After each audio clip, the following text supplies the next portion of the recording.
Hello guys, നമ്മളീ കണ്ടുകൊണ്ടിരിക്കുന്നത് Brazil Argentina ഫൈനലൊന്നല്ല കേട്ടോ.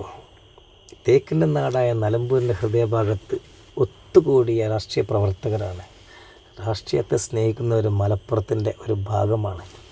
മലപ്പുറം എന്ന് പറഞ്ഞാൽ അങ്ങനെയാണ്, എന്ത് കാര്യങ്ങൾക്കും ജീവൻ പണയം വെച്ചിട്ടെങ്കിലും അവിടെ എത്തിയിരിക്കുന്നുള്ളതാണ്. അതിൻ്റെ തെളിവാണ് ഈ കാണുന്നത് കേട്ടോ. മലപ്പുറക്കാർ സ്നേഹിക്കാൻ തുടങ്ങിയാൽ ചങ്ക് പറിച്ചു കൊടുക്കും. അത് UDF ആണെങ്കിലും UDFനാണെങ്കിലും LDFനാണെങ്കിലും മറ്റുള്ള പാർട്ടികൾക്കൊപ്പം നിൽക്കുന്നവരാണെങ്കിലും സ്നേഹിക്കാൻ വിചാരിച്ച രക്ഷയില്ല. അതിൻ്റെ തെളിവാണ് നമ്മളീ കണ്ടുകൊണ്ടിരിക്കുന്നത്. അതാണ് മലപ്പുറം. ജനസാഗരം, ഒരു സുനാമി എന്നൊക്കെ വേണമെങ്കിൽ പറയാമല്ലേ. എന്താണെങ്കിലും 2-3 ദിവസമായിട്ട് മുഖ്യമന്ത്രി ഇവിടെ ഉണ്ട്, നിലമ്പൂരുണ്ട്. ഷാഫി പറമ്പിൽ, പ്രതിപക്ഷ നേതാവ്, ഒത്തിരി രാഷ്ട്രീയ നേതാക്കന്മാരൊക്കെ നമ്മുടെ നിലമ്പൂർ എത്തിയിട്ടുണ്ട്. കേരളം മൊത്തം ഒറ്റുനോക്കുന്ന ഒരു മണ്ഡലമായി മാറി നിൽക്കുകയാണ് ഇപ്പോൾ നിലമ്പൂർ മണ്ഡലം.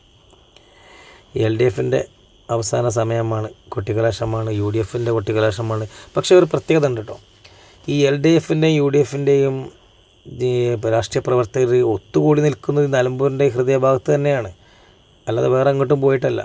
എന്നിട്ടും അവിടെ ഒരു ഉന്തും തള്ളു പോലുമില്ല. ഈ ജനങ്ങളെ നോക്കൂ നിങ്ങൾ, ഇത്രയും നിറഞ്ഞ് ഒരാൾക്ക് പോലും നിൽക്കാൻ ഗ്യാപ്പില്ലാത്ത രീതിയിലാണ് ഇപ്പോൾ ജനങ്ങളവിടെ വന്നിട്ടുള്ളത്. ഒരു തുള്ളി പോലും ഗ്യാപ്പില്ല, അങ്ങോട്ട് അനങ്ങാൻ പോലും സ്ഥലമില്ല. എന്നിട്ടും ഇതിൻ്റെ പ്രത്യേകത എന്ന് പറഞ്ഞാൽ, നിലമ്പൂരിൻ്റെ പ്രത്യേകത എന്ന് പറഞ്ഞാൽ, നിലമ്പൂരിലുള്ള ജനങ്ങൾ അല്ലെങ്കിൽ മലപ്പുറത്തിൻ്റെ മണ്ണിൽ, മലപ്പുറം ജില്ലയിലെ നിലമ്പൂർ എന്ന ഈ പ്രദേശത്ത് ഒത്തുകൂടിയ ജനങ്ങളെ നിങ്ങൾ ശ്രദ്ധിച്ചോ? ഒരിക്കലും ഒരു ഉന്തും തള്ളു പോലും ഇല്ലാത്ത രീതിയിൽ ഈ ഒരു അവസാന നിമിഷം അവസാനിച്ചു എന്നുള്ളതാണ്. അപ്പോൾ അതൊരു മലപ്പുറത്തിൻ്റെ പ്രത്യേകത തന്നെയാണ് കേട്ടോ, നമ്മളെടുത്ത് പറയാണ്. കാരണം ഒരു കച്ചറി ഒന്നും ഉണ്ടായിട്ടില്ല. ഇവിടെ BJPക്കാരുണ്ട്, അതിൻ്റെ അപ്പുറത്ത് അൻവറിൻ്റെ കൂടെയുള്ളവർ അപ്പുറത്ത് വേറെ കിടക്കുന്നുണ്ട്. അതൊന്നും ഞാൻ കാണിച്ചിട്ടില്ല. ഇവിടെ UDF LDFൻ്റെ മാത്രമേ കാണിച്ചിട്ടുള്ളൂ.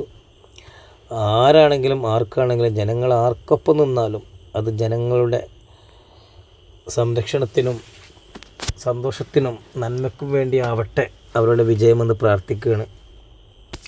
ആര് ജയിച്ചാലും ആര് ഭരിച്ചാലും എല്ലാം ജനങ്ങളുടെ നന്മയ്ക്ക് വേണ്ടിയിട്ട് തന്നെയാണ്. അങ്ങനെ തന്നെ ആവട്ടെ. അപ്പോൾ ഇത് നിലമ്പൂരിൻ്റെ ഒരു മറക്കാനാവാത്ത കാഴ്ചയാണ് കേട്ടോ ഞാൻ നിങ്ങൾക്ക് കാണിച്ചു തന്നത്. LDFും UDFും ഒപ്പത്തിനൊപ്പം മുന്നേറിക്കൊണ്ടിരിക്കുകയാണ്. ഈ കൊട്ടിക്കലാശം കാണുമ്പോൾ മനസ്സിലാവുന്നത്. ആദ്യമൊക്കെ നമുക്ക് ഏതിലൊരു പാർട്ടിയെ പ്രവചിക്കാമായിരുന്നു.